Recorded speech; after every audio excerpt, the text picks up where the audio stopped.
Buenas tardes, me presento, soy Antonio López Espinazo y bueno, vamos a hacer una pequeña introducción a este webinar que a raíz del manual que preparé, pues ha habido alguno que me ha ido escribiendo y preguntando y al final me he animado a hacer.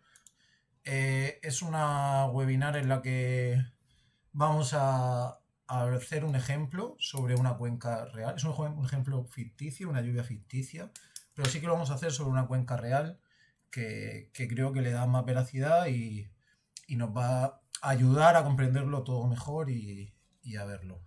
Entonces, bueno, sí que adelantándome ya un poquito mientras que termina de entrar las últimas personas, sí que decir que he creado una carpeta de Drive, donde, bueno, os voy a subir la presentación que vamos a ver ahora, el manual, que es el que ya subí en su momento a LinkedIn, pero con alguna cosa adicional que le he añadido, los datos que vamos a utilizar en Excel, una base del modelo en R limpio, sin la lluvia, para que lo podáis hacer, y también el trabajo final de máster que realicé, que es del que ha salido este modelo que vamos a utilizar. Todo esto lo compartiré al final de la clase, más el vídeo que posiblemente lo suba a YouTube. No lo sé todavía bien, pero bueno, sí que creo bastante interesante que tengamos esa herramienta ahí para luego verlo.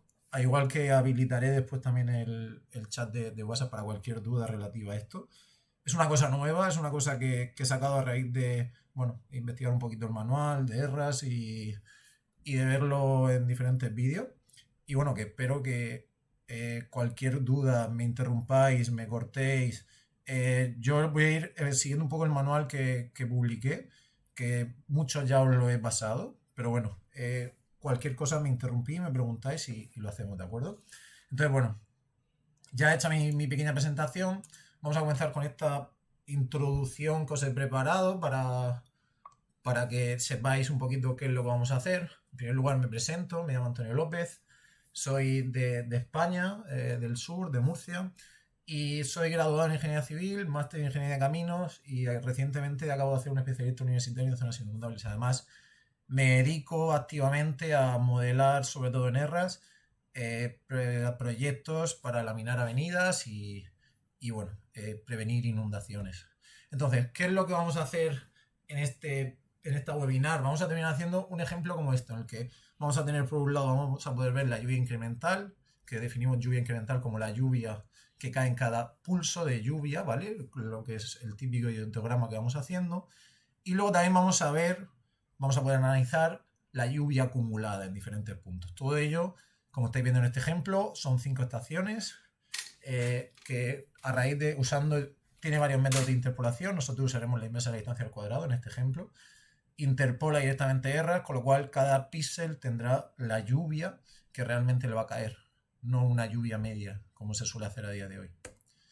Como os he dicho, es un caso real, es parte de mi trabajo final del especialista universitario que hice en zonas inundables, que es un pueblecito que está en el sur de España, en Murcia, se encuentra a las faldas del monte y bueno, cada vez que llueve con cierta intensidad, pues como estáis viendo aquí, se generan daños, arrastres de lodos y hace que tengan que realizar muchas tareas de mantenimiento.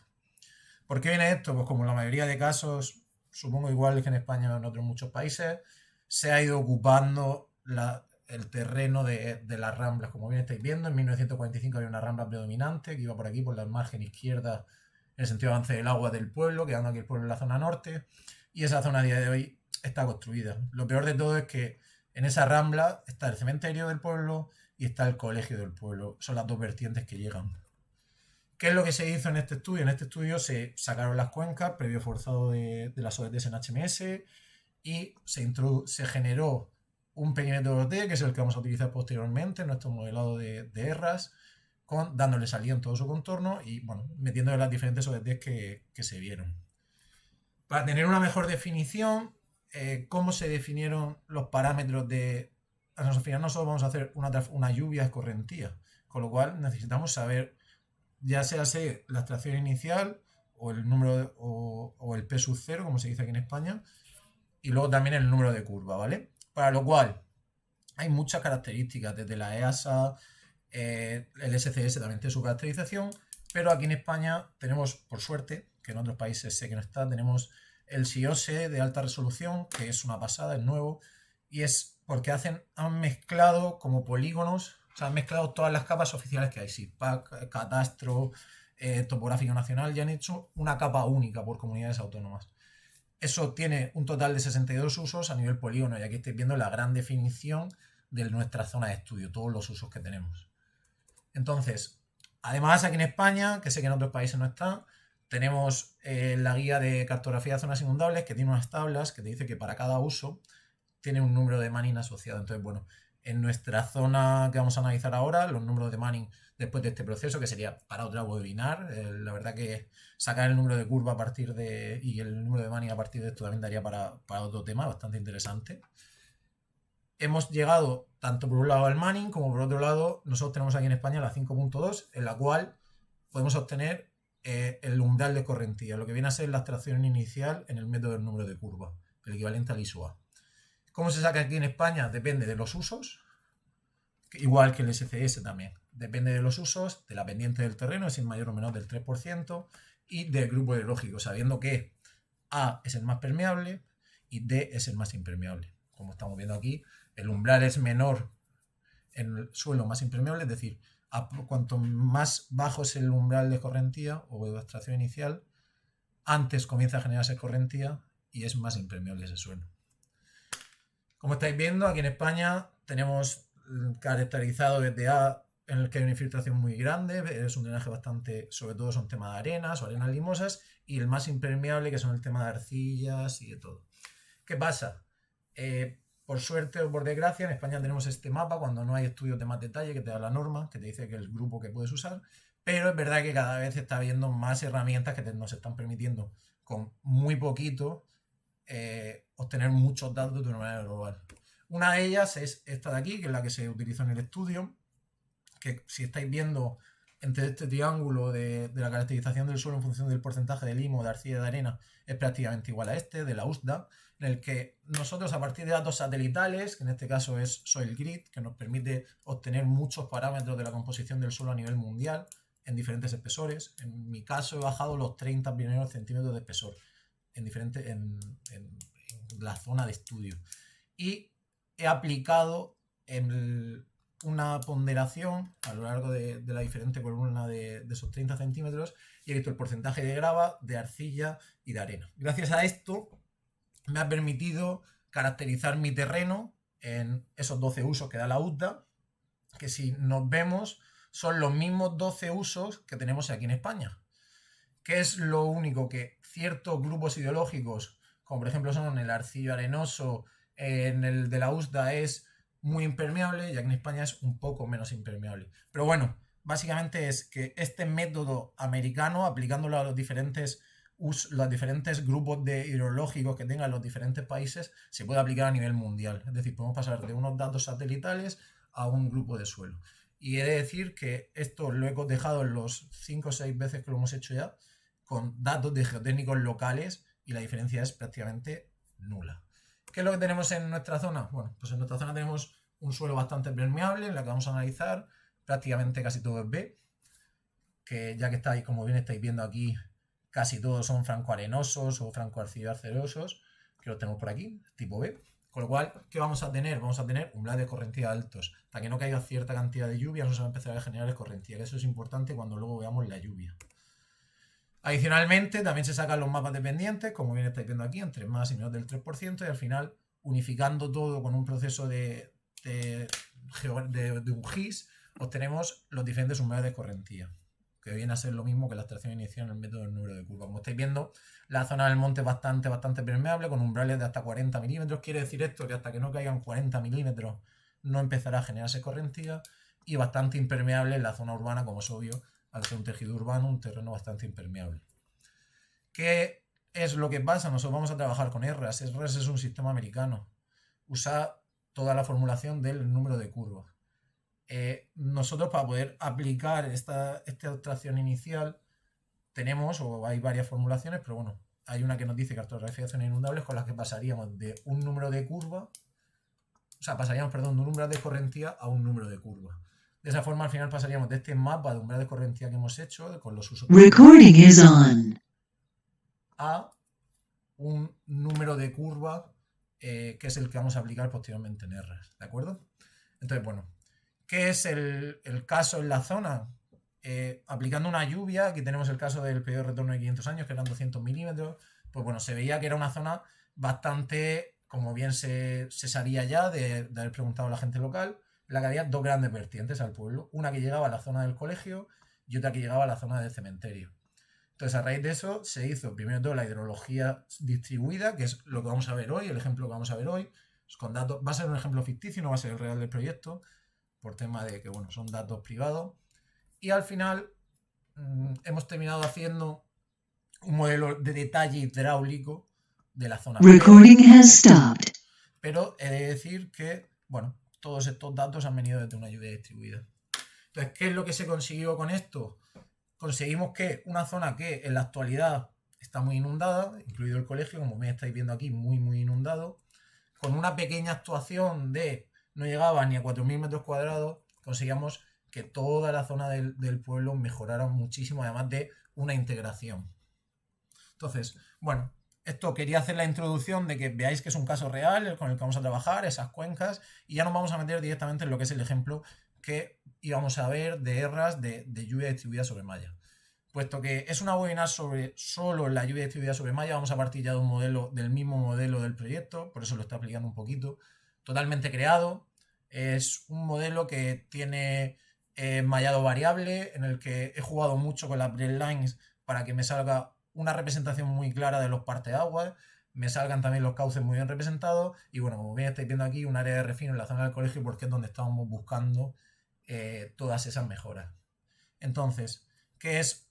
Este paso es una cosa que doy por sabida ya en la gente, que es que se crea la capa de rugosidades del suelo, estos valores que estáis viendo aquí de rugosidad variable, que son los que hemos estudiado de cartografía de zonas inundables a partir del SIOS de alta resolución, y el número de curvas poniendo como ratio de abstracción inicial el 0, o sea, el 20% de la capacidad máxima de abstracción del suelo, como bien dice la teoría, o incluso el manual de ERRAS que te dice que entre 0 y 0,2, o sea que estamos dentro de ese rango, ¿vale? Entonces sería pues la zona con el gran detalle que tenemos. Y una vez que ya tenemos esto, ya vamos a lo que es el ejemplo de la webinar que vamos a hacer. Como os insisto, vamos a utilizar la cuenca real que tenemos, pero vamos a trabajar sobre un ejemplo ficticio. Ese ejemplo ficticio es que tenemos 5 estaciones alrededor de la zona de estudio, en el que tenemos sus coordenadas y nos han dado la lluvia real en pulsos de 5 minutos, es decir, no es la lluvia acumulada, sino que son la lluvia que ha estado cayendo en cada intervalo de 5 minutos, y nos permite analizar posteriormente cómo se ha movido esa nube sobre nuestra malla y ver cómo genera la lluvia, ¿de acuerdo? Entonces, bueno, esto es lo primero que quería enseñaros, quería explicaros la problemática, el cómo vamos a hacerlo, el qué vamos a hacer. Y una vez que ya tenemos esto, vamos a comenzar ya con lo que es el programa. No sé si hasta aquí tenéis de momento alguna duda, voy a ver si hay algo en el chat, que no... A ver, que os leo primero desde allí. Como número de curva uso la condición de humedad 2, porque bueno, es la que no sabemos ni... La zona no podemos considerarla seca, por mucho de que se dan muchos casos en los que ha llovido alguna vez antes, pero tampoco la podemos considerar encharcada porque, bueno, hay unos ratios ahí y nos dicen que usemos como media el valor de tipo 2, ¿vale? Eso es el que sale de esas tablas. Ya habría que ir a analizar a casos más específicos, si ha llovido mucho más, si el suelo está mucho más encharcado, pero bueno, como era un estudio global, tenemos que ir a una situación media, ¿vale? Entonces, bueno, una vez que esto, ya comenzamos con lo que es el modelado. Dejarme esto por aquí, continúa grabando, sí. Y, bueno, quería enseñaros, en primer lugar, el modelo que vamos a utilizar. Decirme si lo... O sea, quería eso, enseñaros un poquito la malla, esa geometría variable que tiene y bueno, eso lluvia que vamos a tener sobre todo este terreno. Recordad que esta es la zona del colegio, la más problemática, la zona del cementerio y esas ramblas que tienen.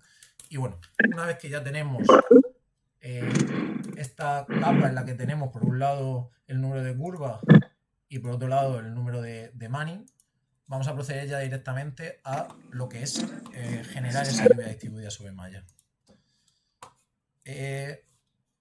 A modo de solo por situarnos primero de todo, quiero que veáis la geometría.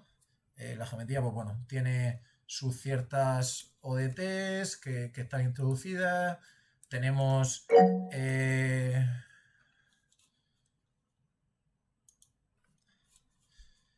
Diego, desbloquea el silencio y... Hola, Antonio, ¿qué tal? Hola, ¿qué tal?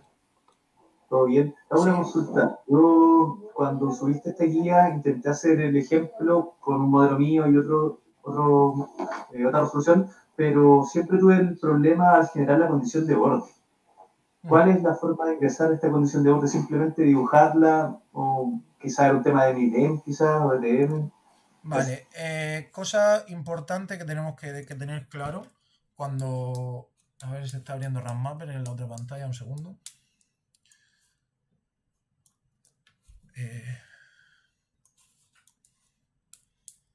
A ver, un segundo que voy a...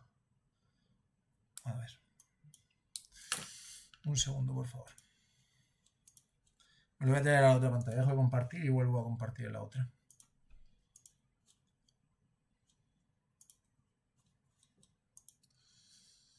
Está aquí.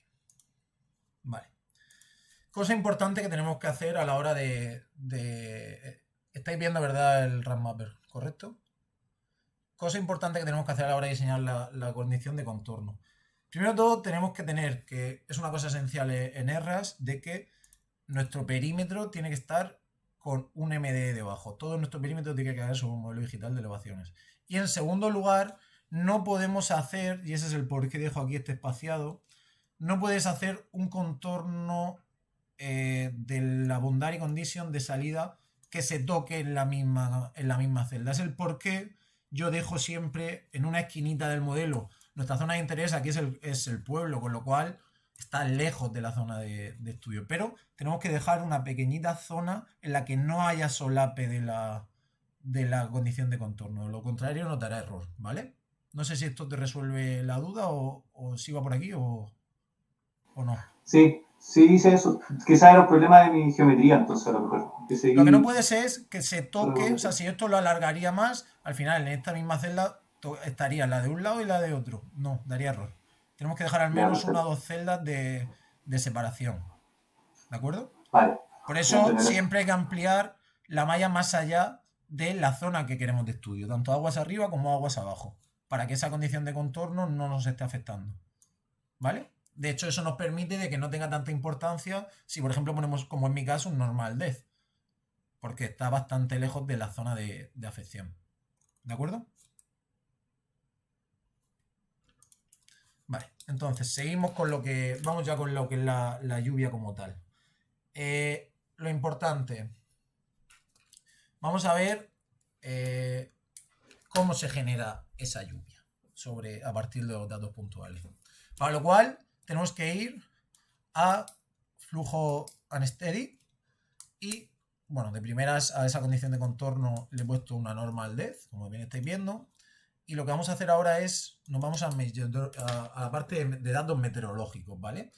Y aquí podemos desde traérnoslos para quien trabaje con el DSS View, o como vamos a hacer aquí directamente, vamos a utilizar la parte de Erras que nos permite no tener que pasar por el DSS View y hacerlo todo aquí directamente. Para lo cual, tenemos que en primer lugar activar el módulo de precipitación. Darle a Enable, ¿vale? Entonces nos abre esta parte de aquí. Como modelo, se puede meter grid, si nos llegara, se puede meter un balón constante, se puede meter el caso que nosotros vamos a hacer, que es como punto. ¿De acuerdo? Y dentro de los diferentes métodos de interpolación, pues bueno, vamos a tener el Thyssen de toda la vida, que hace un polígono de Voronoi. Y este va bien cuando queremos definir exactamente nuestros polígonos delimitados. ¿Cuál es el problema? Que en la frontera entre una zona, un polígono y otro va a haber saltos muy bruscos, con lo cual me gusta mucho más la inversa de la distancia al cuadrado. La inversa de la distancia al cuadrado, que es el de toda la vida, que los puntos más cercanos tienen más importancia, conforme nos vamos alejando tienen menos importancia a la hora de interpolar. El restrictivo es uno similar, que no llega a probarlo, pero sí que sé que limita el número de estaciones a la hora de la interpolación, de forma que esto para qué es bueno, cuando no se quiere que si tenemos 5 estaciones, si uso la pizarra por aquí, por ejemplo, para poder enseñároslo, mostrar pizarra, vale, pues no me deja la pizarra, pero si hago por ejemplo un pen,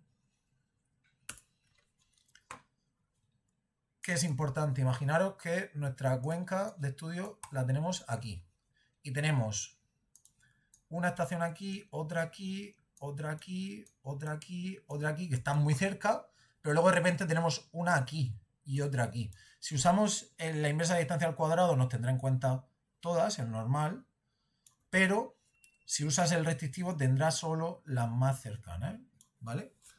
Que bueno, aún así yo soy más partidario de usar la inversa de la distancia al cuadrado, la normal y corriente, porque no he terminado de probarla y no termino de fiarme a la hora del restrictivo, ¿de acuerdo? De todas formas, bueno, tenéis la explicación que en el manual, me lo bajé del manual de Erras y lo saqué. Y por último tenemos otra que bueno, que también está ahí, que es el PIP Preservation. No lo he usado, pero por lo que he leído en el manual de Erras, como que mantiene más los picos a la hora de la interpolación. No sé bien su comportamiento, habría que probarlo, pero bueno, está más pensado para eventos convectivos, como más centralizado. No lo he usado, con lo cual no puedo decir el funcionamiento de los mismos. Pero bueno, nosotros vamos a usar la inversa de la distancia al cuadrado, que es uno que a mí me gusta, los resultados que sostienen cuando lo he calibrado con modelos me gustan y es el que vamos a utilizar. Entonces, bueno, una vez que ya hemos establecido que hemos activado nuestro método de lluvia, hemos dicho que va a ser punto y vamos a hacer que el método de interpolación es inversa de la distancia al cuadrado, vamos a crear las estaciones, ¿de acuerdo? Vamos a crear esas 5 estaciones que estábamos viendo, para lo cual le vamos a crearlas. En primer lugar, vamos a crearlas, no vamos a meterlas todavía sus datos. Voy a borrarlo porque se me han quedado del ejemplo que tenía hecho, se me han quedado por aquí. Entonces, bueno, a nivel crear le damos a crear y le damos a una nueva, ¿de acuerdo? Hay dos formas de introducirla, de una en una o como tabla. Vamos a hacer primero todo una de forma detallada, una solo, y luego la introduciremos como tabla para ir más rápido, ¿de acuerdo? Dentro de una estación podemos introducirla o como las coordenadas de grados decimales de latitud y longitud del GS84 o el proyectado del modelo. Importante, este proyectado del modelo es, bueno, el que tiene RAMMapper. En mi caso, como yo estoy en Murcia, que es la zona sur de España, es UTM, zona 30 norte. Pero bueno, aquí tendría que... O sea, vamos a ir para evitar que luego haya confusiones. Voy a darle de momento a aplicar. Y tendríamos que venir aquí y asegurarnos, cuando se está creando el modelo, que nuestro modelo es la proyección que nosotros necesitamos, ¿de acuerdo? En mi caso ya os digo. Recording is on. Es de RES 89, zona 30 norte. Por lo cual, eso es lo importante. Me vengo aquí. Volvemos a donde estábamos. Y vamos a crear esas estaciones. Vamos a crear la primera, ¿de acuerdo? Con lo cual, le voy a crear. Le pongo el nombre que tú quieras. Si tiene un código la estación, pues se lo puedes poner. Pero bueno, en este caso vamos a usar los mismos nombres que hemos utilizado en el ejemplo, ¿de acuerdo? Entonces, meto la primera. Tenemos dos opciones, como os he dicho. La altura de la estación o la importancia, en nuestro caso nos da igual porque no estamos utilizando no vamos a hacer vientos, vamos a hacer lluvias, con lo cual la inversa de distancia al cuadrado solo va a ser distancia proyectada, no va a ser en altura, con lo cual nos da igual, vamos a dejar por defecto esos 10. Y yo lo voy a meter como UTM, ¿de acuerdo? Entonces, me vengo a mi primera estación, me lo voy a poner encima para ir viéndolo y vamos a mover esto para acá y vamos a crear esa primera estación, ¿de acuerdo? No se ha creado todavía, creamos esa primera estación y la vamos a meter como proyectada. 6, 6, bueno, 5.268,971 y en la I 4204.976,19. ¿Qué es lo bueno que tiene? Si yo ahora le doy a Sort by Point Name, me hace directamente la traducción a coordenadas de GES84. Y no solo eso, sino que además le puedo dar a Plot Point Localization y la veo donde está relativamente respecto a mi geometría. ¿De acuerdo? Esto podríamos ir... perdonad. Una a una creándola. De momento está creada, pero no tiene datos todavía, ¿de acuerdo? O vamos a hacerlo directamente de crearlas a través de la tabla. 2, 3, 4, 5. La altura la vamos a dejar la misma en todo. Se puede traer desde tabla. Y yo voy a copiar y pegar las coordenadas de la XY que me he sacado de QGIS. En este caso, pero vamos, puede ser desde que te las den en el informe, de todo, ¿de acuerdo? Entonces, ¿qué hago? Selecciono, copio y pego. Volvemos a lo mismo. Le doy a Sort by Name y me hace la traducción a GES84. Y no solo eso, sino que le doy a Plot Point Localization y ya vemos cómo se encuentran nuestras 5 estaciones ubicadas alrededor de la geometría que vamos a hacer en el R. ¿De acuerdo? ¿Alguna consulta? Cortarme las veces que queráis. O sea, no sé si tenéis alguna consulta hasta aquí de momento. Vale. Voy a ver un momento el chat por si hay algún comentario. No. Vale, perfecto. Seguimos, ya tenemos creadas las estaciones. Una vez que tenemos creadas las estaciones, vamos a darle datos. Todavía no hemos creado esos datos, ¿de acuerdo? Entonces lo siguiente es, le vamos a dar a Edit. Y se nos abre este cuadro. Y aquí que tenemos las 5 estaciones que hemos creado, pero que todavía, o sea, las 5 estaciones que hemos creado, pero que todavía no tienen datos. Si yo me voy a la primera, aquí tenemos ahí una tabla un poco de las diferentes formas que se pueden meter los datos. Y podemos utilizar la DSS, que es del DSView, o podemos meter un valor constante o podemos meter la tabla, que es lo que vamos a utilizar nosotros. Y entonces aquí tenemos 3 tipos de datos, que en el caso de lluvia el que hay que utilizar es el per-cum, que son los milímetros o pulgadas, en este caso nosotros vamos a usar milímetros que caen, se pueden meter como milímetros o como milímetros hora, aunque yo recomiendo transformarlo a los milímetros reales del intervalo para que no, de esa forma estás viendo directamente en estos 5 minutos ha caído tanto, del 5 al día ha caído tanto. No haces el equivalente de milímetros hora, pero es verdad que hay ciertas entidades que nos dan los valores como en intensidades horarias, aunque sea de 5 a 5 minutos.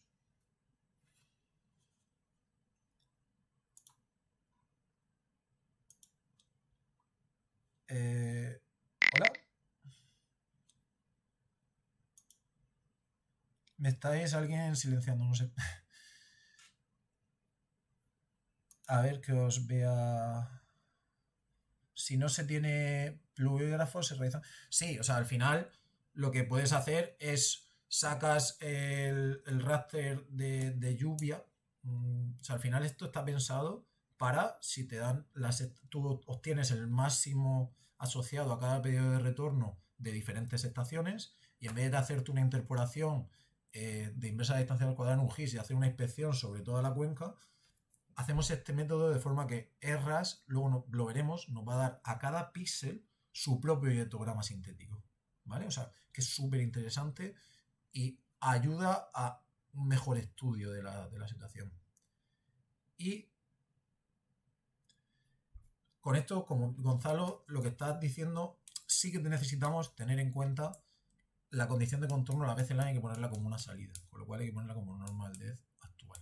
El resto sea lluvia, igual. Es un ejemplo como una lluvia normal y corriente en el que normalmente nosotros sabríamos y utilizábamos sobre esta malla 2D, introduce esta lluvia y era una lluvia uniforme, sino que aquí ahora cada píxel que nosotros generemos de ese raster va a tener una lluvia, ¿de acuerdo?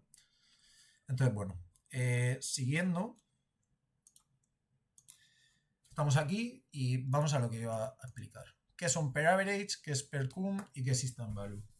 Como bien os estoy diciendo, nosotros tenemos que utilizar el per cum para el caso de que es lo que nos toca a nosotros, que es lluvia en cada uno de los intervalos, es decir, lo que a nosotros nos han proporcionado, que es los típicos registros de un SAI, los típicos registros de un pluviómetro que nos dan, que nos van diciendo los pulsos, nos lo puede dar como pulso como acumulado, pero yo recomiendo, si nos lo dan como acumulado, hacer los diferenciales y sacar los pulsos de cada uno, ¿vale?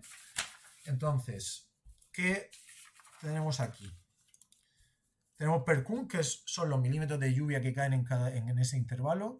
Tendríamos PER-AVERAGE, que nos da el valor medio. Este PER-AVERAGE no está pensado para lluvia. El PER-AVERAGE está pensado sobre todo para evapotranspiración o para temperatura, porque nos da la media del intervalo. ¿Se podría llegar a hacer hasta una lluvia? Sí, pero ni el propio RAS te lo da como una opción. O sea, lo dejan aquí, pero porque esta estación la podemos utilizar para muchas cosas. Ya sea lluvia, ya sea evapotranspiración. Entonces, como en este caso la vamos a utilizar solo para lluvia después, posteriormente la interpolación, la precipitación, porque como estáis viendo aquí, nosotros las hemos creado y ahora estamos dentro de precipitación. No nos interesa utilizar el valor medio, porque de hecho la lluvia no la medimos en valor medio, sino que la vamos midiendo en intervalos. Y el instant value tampoco es para lluvia. ¿Por qué? Porque es un valor instantáneo. ¿Dónde se suele utilizar esto? En caudales. En caudales en un momento exacto son tantos metros cúbicos por segundo. ¿De acuerdo? Entonces, no está pensado para lluvia. Con lo cual, el valor que tenemos que utilizar nosotros para que no dé error es PERCUM, ¿vale? ¿De acuerdo? El valor acumulado por el intervalo. Una vez que tenemos esto, definimos nuestro intervalo y tan sencillo como copiar y pegar. ¿De acuerdo? Y la podemos ver. Bueno, ahora precisamente le doy a OK, perdonar. Y le doy, vale, y le doy también a que la use. Muy importante, podemos nosotros crear las estaciones, pero si no la marcamos, no la va a utilizar. ¿De acuerdo? No la va a utilizar en nuestra interpolación. ¿Qué pasa? Tú puedes crear 10, 12, 20, 30 estaciones, pero puedes luego interpolar solo con las que tú actives. Cosa muy importante, solo tendremos que activar. Por eso, hasta que no le he activado, aquí no me ha aparecido. ¿De acuerdo? Cosa muy importante. Vamos ya con este criterio que hemos visto. Cuidado porque alguna vez yo lo que recomiendo es terminar de introducirlas todas, pero a veces la primera se vuelve un poco loco y esto hay que revisarlo, ¿vale? Porque aquí a veces se va, pero no pasa nada. Lo vuelvo a hacer con las otras, es ya ahora mismo repetir lo mismo, cambiar las unidades a 5 milímetros. Esto es porque se ha quedado del anterior ejemplo que hice, que creo que es el mismo, pero bueno, lo vamos rehaciendo y así queda visto.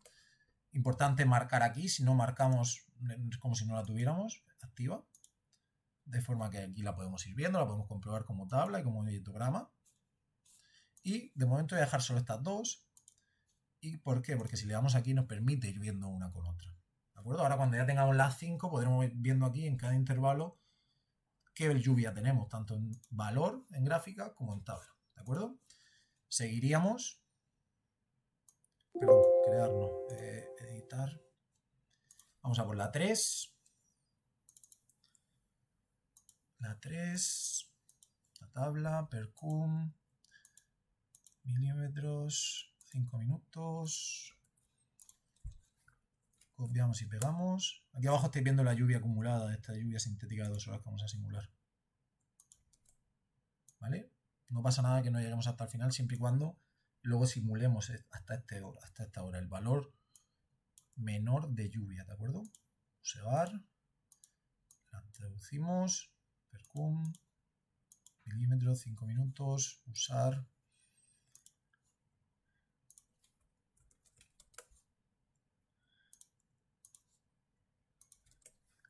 La tenemos. Aquí, una vez que le vamos dando OK, nos van saliendo desde el menor, o sea, los rangos que hay de cada uno de esos intervalos. Como bien estamos viendo, por ejemplo, la estación 3, el peor intervalo son 10,8. Nos da el día aquí, ¿de acuerdo? Nos da desde el menor hasta el máximo que tiene ese intervalo. Y por último, seguimos. Le damos a la 5. Lo damos en tabla. PERCUM. Milímetros 5. Y bueno, la tenemos al final. Cosa importante que os comento. Bueno, esas son las estaciones que estamos haciendo. Le doy a OK, nos fijamos aquí. Y a mí me gusta, justo antes de esto, chequear que están bien aquí. ¿De acuerdo? Que va de 5 en 5. ¿Por qué? Porque si bien estáis viendo aquí, al darle a editar, a veces vuelve a poner aquí una hora. Y eso es una cosa que la primera estación no sé por qué. O sea, si esta no la cambio, o sea, en el resto no pasa, pero en la primera, erras todavía ahí a veces falla. No lo han corregido todavía, es un punto que tienen que corregir porque esto es una cosa bastante nueva. Pero bueno, simplemente lo metemos aquí y lo chequeamos. Y al chequearlo, nos fijamos de que va bien, de 5 en 5 minutos, y aquí tendríamos todos los idiomas, las 5 estaciones activas. ¿De acuerdo? Y aplicaríamos nuestro dato. ¿Alguna duda voy a ver hasta aquí por el chat? De momento, de hecho quiero guardarme un recuerdo de esta. Vale, perfecto. Seguimos. Cortarme las veces que queráis o levantar la mano o lo que sea que os respondo con cualquier duda.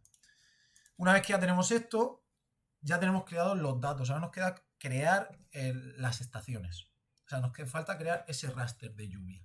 Ya le hemos dado los datos puntuales, nos queda ahora convertirlo en un raster. ¿Cómo lo vamos a hacer? Primero las hemos creado, las hemos editado y ahora vamos a rasterizar.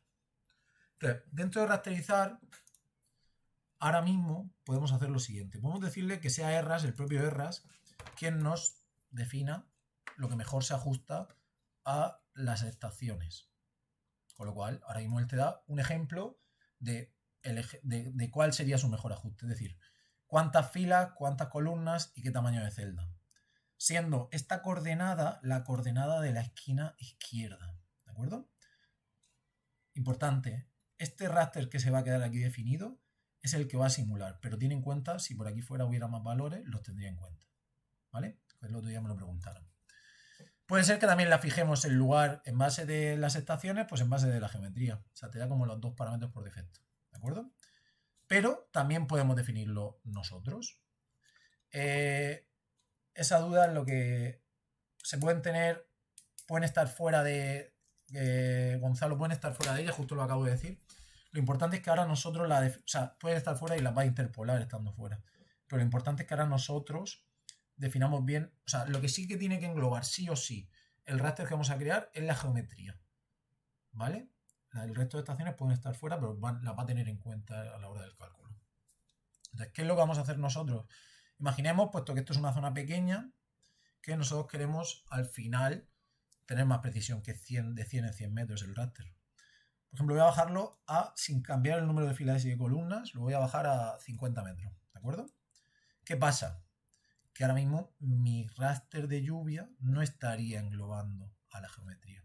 Con lo cual, estaría simulando una lluvia que no caería sobre la malla, no caería sobre la geometría, no generaría escorrentía. ¿De acuerdo? ¿Qué es lo que tenemos que ir haciendo ahora nosotros? Suponemos que un espacio de 50, que para un MDT es muy grande, tiene muy poca definición, pero para una lluvia, seamos sinceros, 25, 50 metros es una resolución que está muy bien.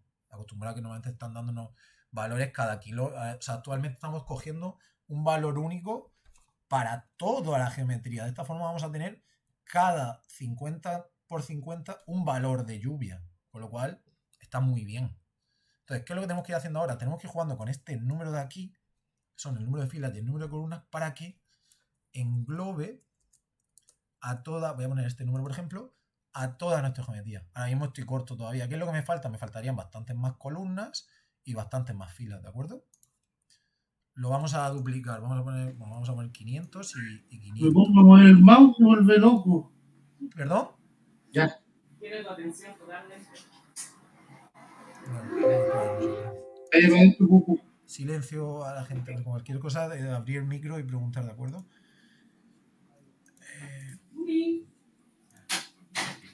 A ver.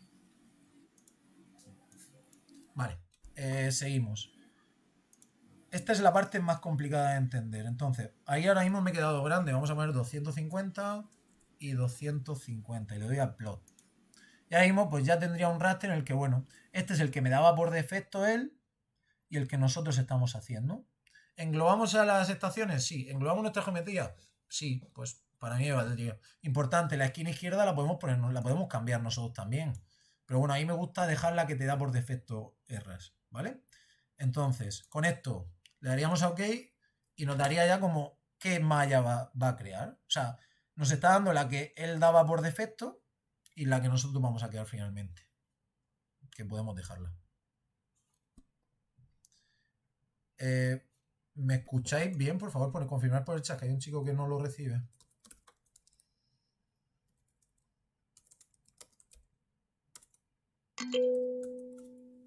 Vale, perfecto, gracias, chicos. ¿Y alguna duda hasta ahora mismo? De todo. O sea, esta es la parte más complicada, ya casi lo tenemos.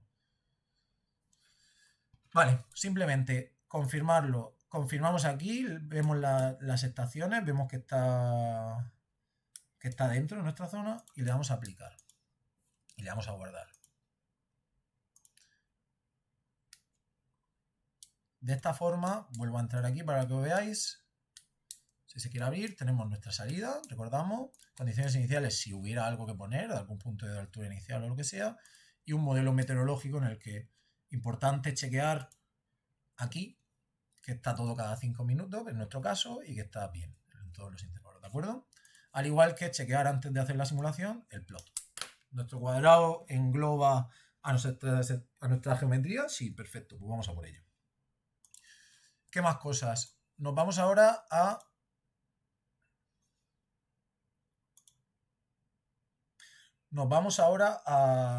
A ver.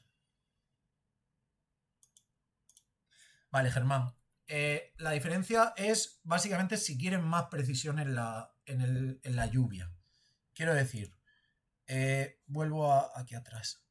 RAS te da por defecto como un encaje para lo que él considera más óptimo entre el espacio que vas a tener. O sea, nosotros aquí estamos creando un raster de 100 metros de 50 metros de píxel. Pero si yo le dejo el que me viene por defecto, me va a generar un raster de 115 por 115. Simplemente, o sea, es porque yo quiero un poco más de precisión en mi lluvia.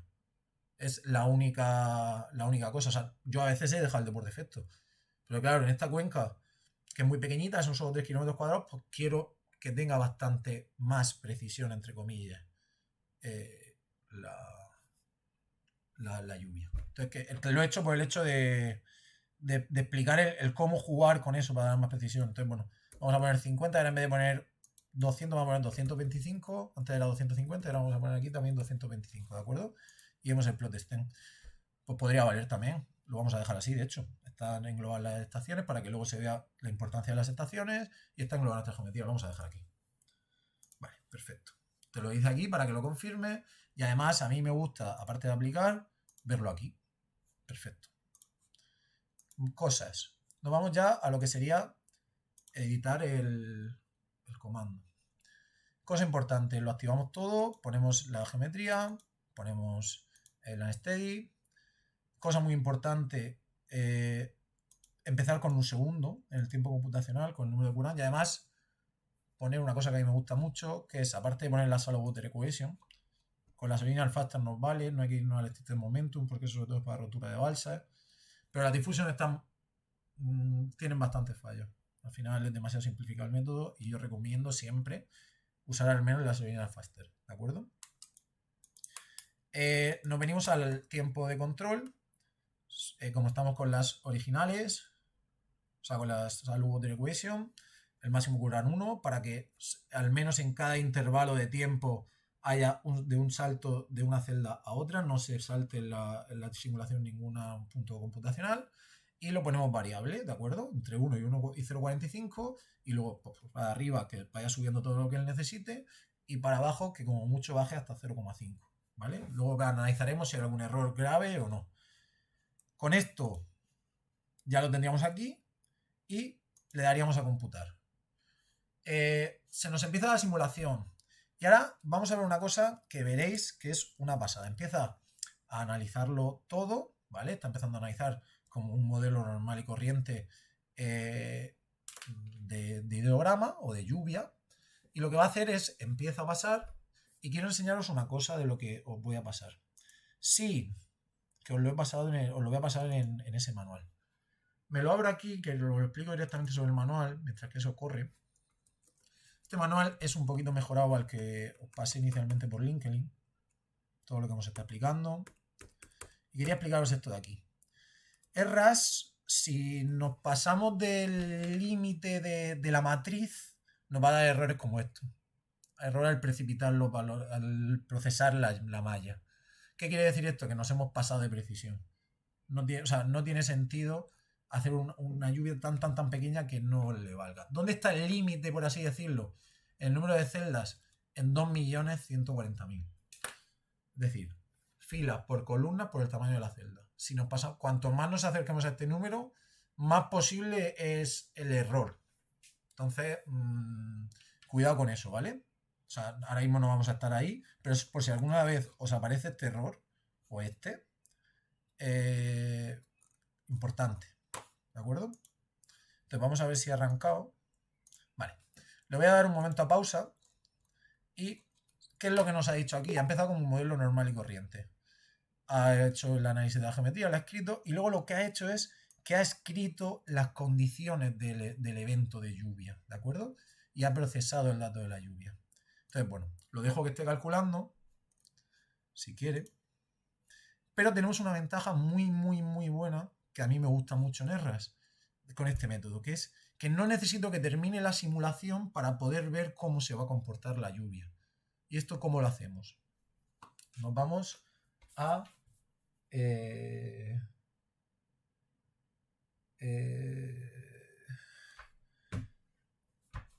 ¿Me estáis escuchando bien de nuevo? Es que me está escribiendo un chico por WhatsApp que dice que...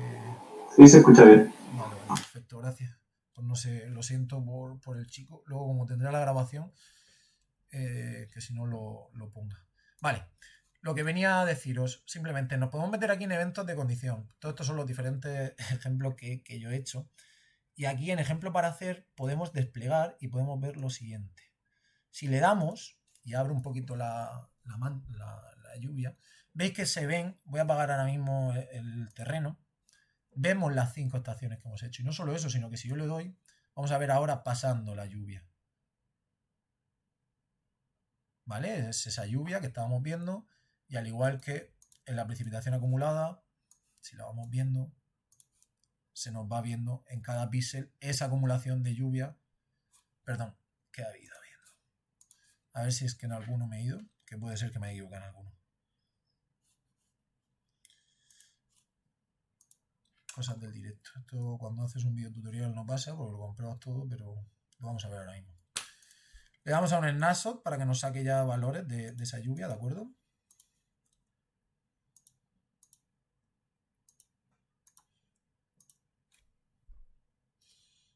Y le vamos a ver a precipitación layer. Ahora sí, ya no hay, ya va sin problema. Lo estáis viendo, al final nos está dando los milímetros de ese intervalo que están cayendo. Lo que estaba viendo era otro diferente. Y si pongo el accumulation layer, nos va dando... Vamos a irnos a esta, por ejemplo, ¿de acuerdo? Vamos a ver al final de la lluvia, esta de aquí, que es la de la derecha, nos ha dado una lluvia acumulada de 59, en la de la derecha, y si vemos en el ejemplo, esa era la 2, ¿de acuerdo? Y esa 2, ¿qué lluvia máxima tenía? 59.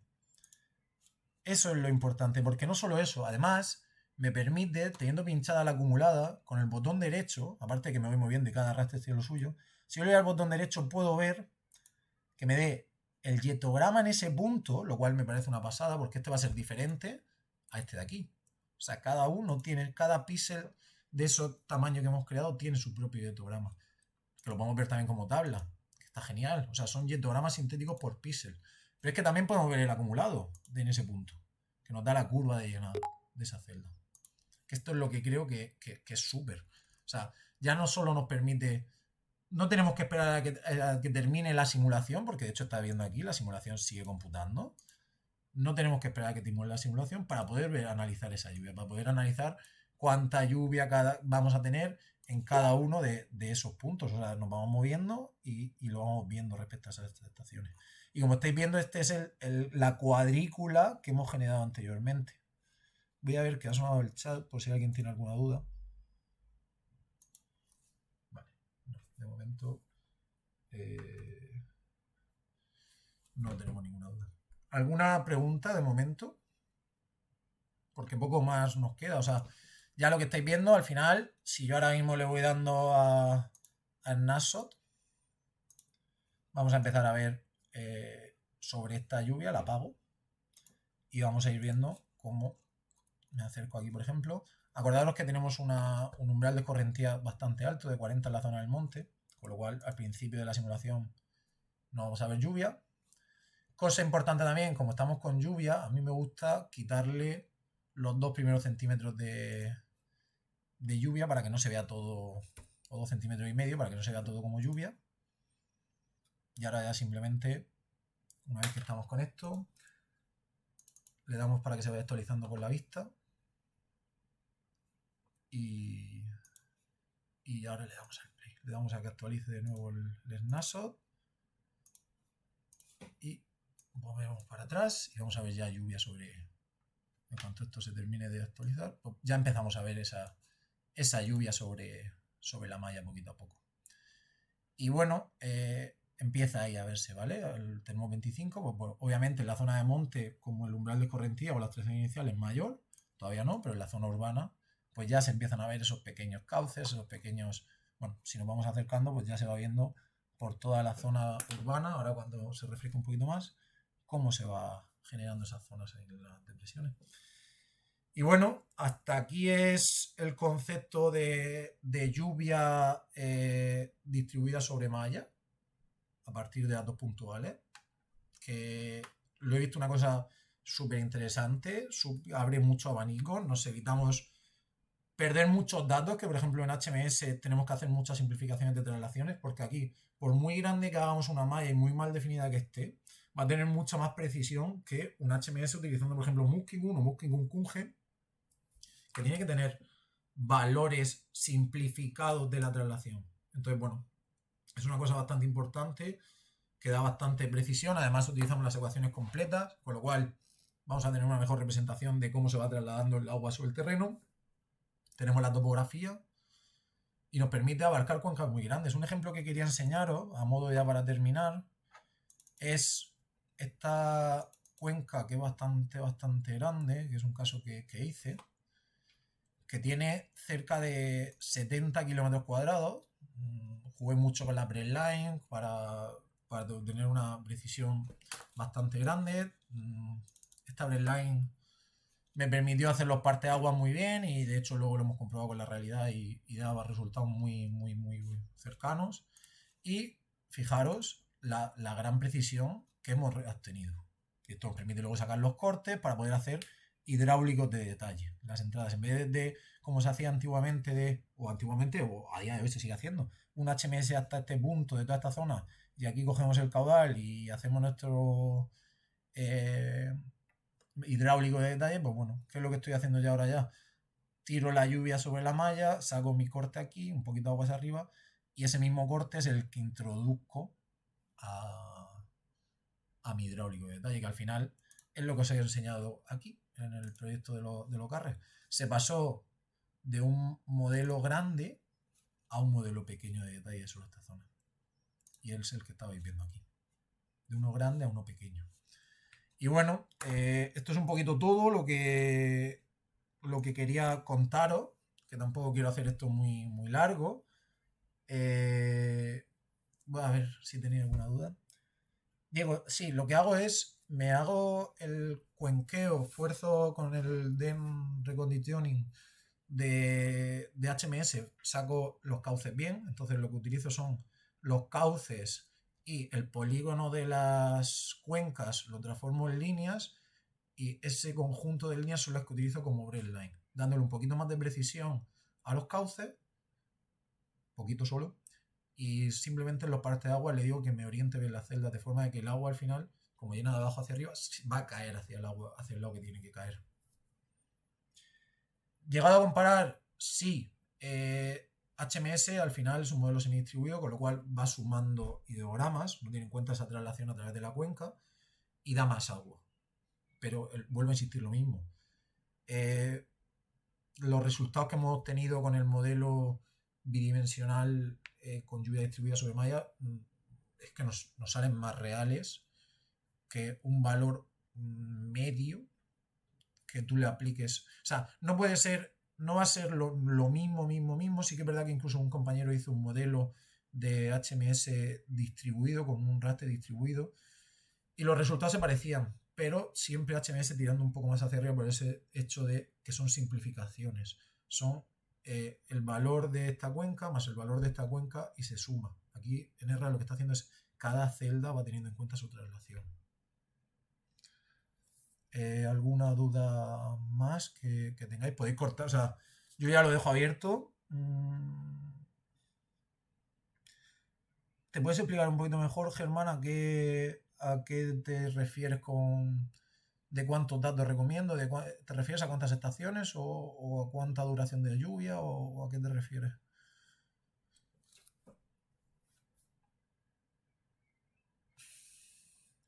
A ver, duración de lluvia. Yo siempre digo que al menos desde el pico de la lluvia hasta que termine,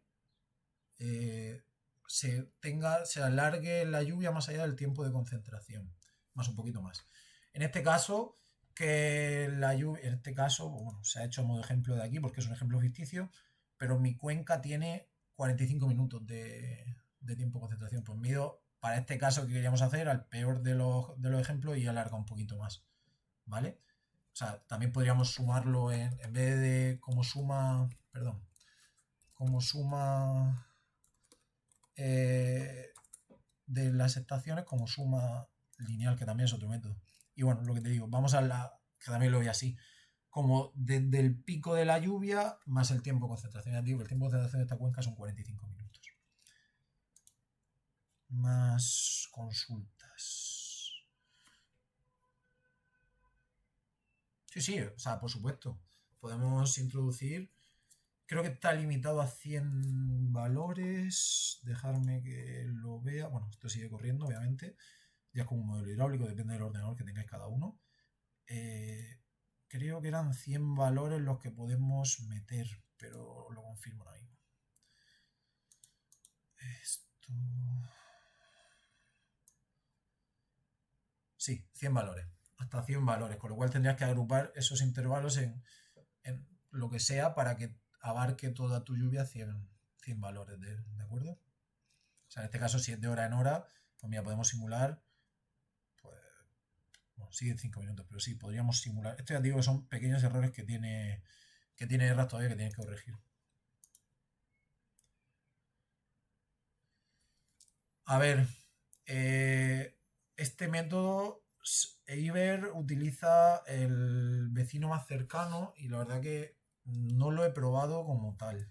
O sea, no sé un resultado. O sea, sé que Eiber lo utiliza y sé que utiliza el método del vecino más cercano. Pero no he comparado uno con otro. Sería interesante si alguien lo compara. Pero vamos, bueno.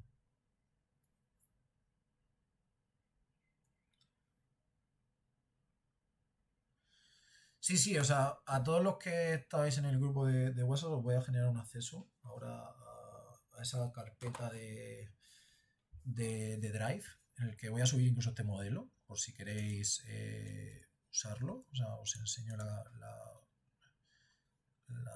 que vais a tener, Vale, precisamente ahora mismo no lo encuentro, pero esto suele pasar. Aquí. Ahora os voy a dar acceso a esta carpeta en la que, bueno, vais a tener el modelo de RAS para que podáis practicar directamente. A mí me da igual, es el de mi proyecto. Vais a tener el Excel con los datos. Vais a tener el manual. Vais a tener la presentación, incluso en abierto. Yo me confío en el buen uso de la misma. Y vais a tener también mi proyecto final de experto universitario, con el que explico todo, explico el método, explico la transformación de la 5.2 al SIOSE, bueno, todo un poquito, todo el análisis que se hace. Más cosas, a ver, que vuelvo a entrar al chat. El grupo de WhatsApp, espérate que os lo copio por aquí. Dejadme un segundo. Os lo copio, es un grupo que he creado. A ver. Un momento, os lo copio.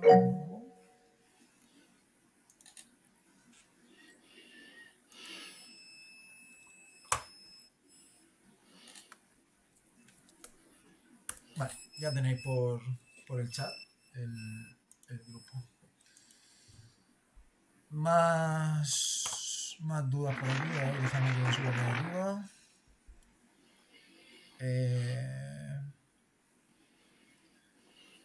Gonzalo, ¿a qué te refieres con DC convencionales? O sea, abre si quieres micro y me lo haces un poquito mejor la pregunta, por favor. Vale, condiciones de contorno. La convencional, a ver, ¿dónde yo, siempre que se pueda, a partir de ahora, o sea, ¿dónde no haría esto?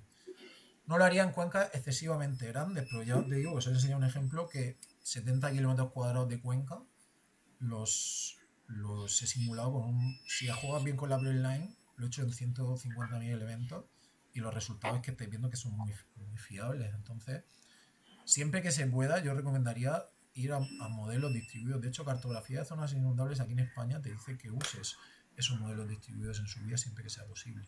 Y la tendencia, gracias a que los equipos cada vez son mejores, es a modelos distribuidos, ya sea HMS. Lo que pasa es que HMS hay que tener en cuenta esas simplificaciones que tiene. Desconozco si se puede utilizar directamente la topografía. Pero es que ya la verdad que una vez que he descubierto ERA ya no estoy cambiando de un programa a otro, sino que lo unifico todo en el mismo programa y creo que es bastante importante. El modelo de principio... A ver, el modelo...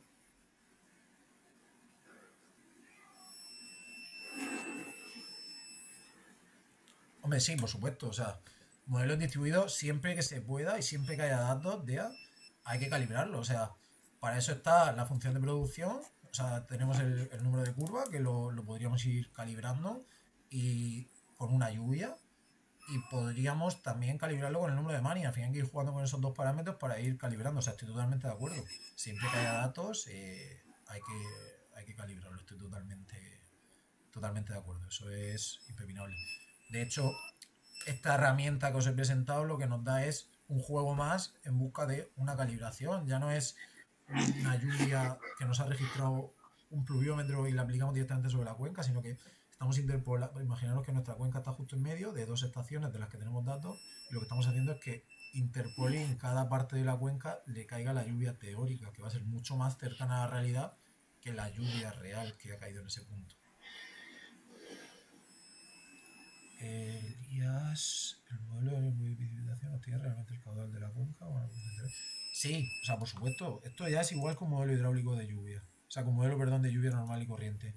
Vamos a hacer un NASOT. Al final, básicamente lo que hacemos es, imaginaros que ahora en este punto de aquí, pasa que todavía lleva poca precipitación, pero bueno, lo que puedo hacer luego es tirar una profile y de izquierda a derecha en el sentido de avance del agua. Y es que todavía no llega al pico, pero bueno, ya simplemente botón derecho y vemos ese flow y nos daría el ideograma en ese punto. Bueno, lo he hecho al revés, del sentido contrario, pero sí, eso sería no 0.20. Si puede ser habiendo orientado previamente las breadline con la línea de contorno que queramos, mucho mejor, para que sea uno más real. Más dudas, yo tengo hasta las 7, o sea que lo que queráis podéis preguntarme o aquí estoy abierto para todo. Y estoy viendo que os estáis uniendo muchos al grupo, o sea que nada, ahí colgaré si me animo a hacer alguna cosa más. Yo estoy investigando constantemente sobre guerras porque la verdad que creo que cada vez está siendo más potente y creo que no va a dejar de crecer. Y yo trabajo a diario con él y cada vez le veo más y más potencial.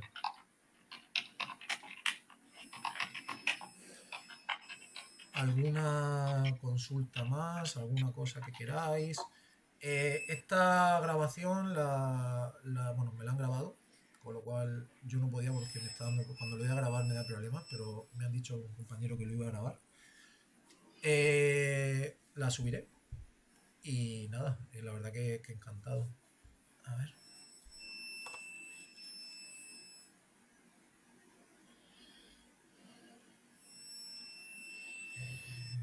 Sigo leyendo.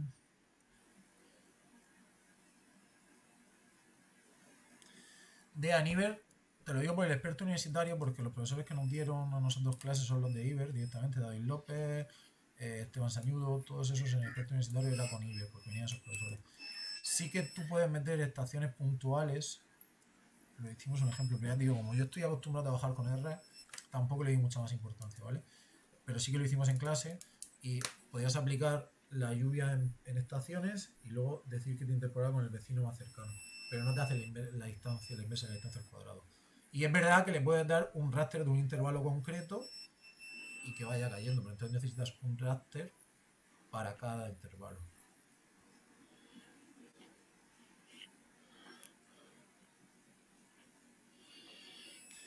En el cementerio como tal, lo tengo como si sigo haciendo la tesis doctoral, que es lo que posiblemente haga. La vamos a tomar la otra margen, solo hemos tocado la margen del colegio. Y haga también seguimientos bueno, estoy estudiando seguimiento y ya lo tengamos en cuenta también. Pero todavía no se ha hecho nada en la parte del cementerio. De consulta similar el caudal obtenido. Bueno, lo que había comentado antes, HMS siempre por ser un modelo semidistribuido, por su propia definición, va a tender y suele dar más caudal que el modelo celda-celda.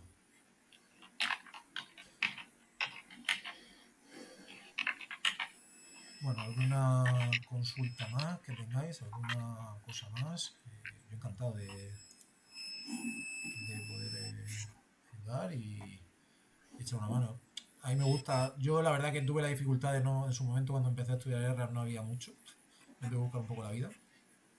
Y por eso ahora cuando aprendo herramientas nuevas pues me gusta compartir ahora por LinkedIn o todo. Y además alguna vez, aparte de trabajar en proyectos de inundaciones, pues bueno, ayudo a algunas personas revisando algún modelo, ayudándolo a montarlo y de todo.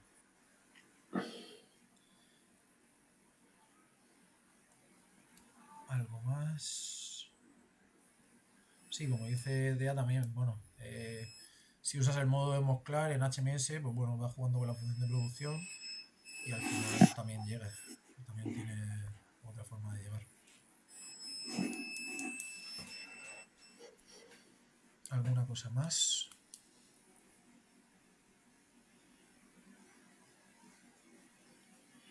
Bueno, pues si no hay más consultas por aquí.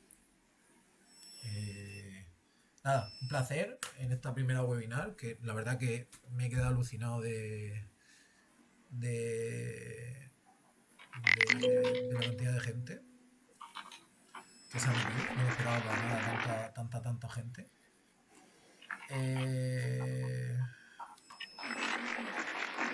Tenéis en mi LinkedIn, tenéis publicado, bueno, aparte todo lo voy a pasar también en los enlaces, lo del SIOS de alta resolución. En su momento también publiqué como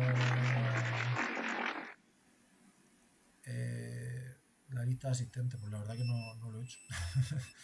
Pero bueno, meteros en el grupo, luego activo si queréis para que la gente ya pueda escribir, porque no quería tampoco que eso estuviera activo antes. ¿Vale? Y solo yo, para que no se suele cargar, ahora lo abro una vez que ya suba las cosas. Y bueno, esto es poner en contacto todo. Y lo dicho, no me esperaba para nada tanta gente. Me he quedado alucinado de ver, ha habido 90 personas, me esperaba 20, me esperaba 15. O sea que nada, que muchísimas gracias por la acogida. Y mi contacto lo tenéis. Intento estar muy pendiente de LinkedIn, de responder las cosas. Seguiré subiendo cosas, seguiré investigando. Y viendo la buena acogida, haremos. A ver. Habla. No sé quién ha intentado solicitar acceso. Habla, ve el micro y pregunta.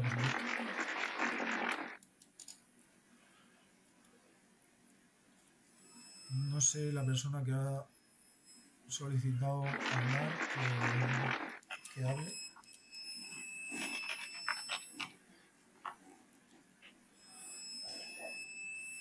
AMT, pero es que no sé quién es AMT. A ver. Necesito que él se abra el micro él.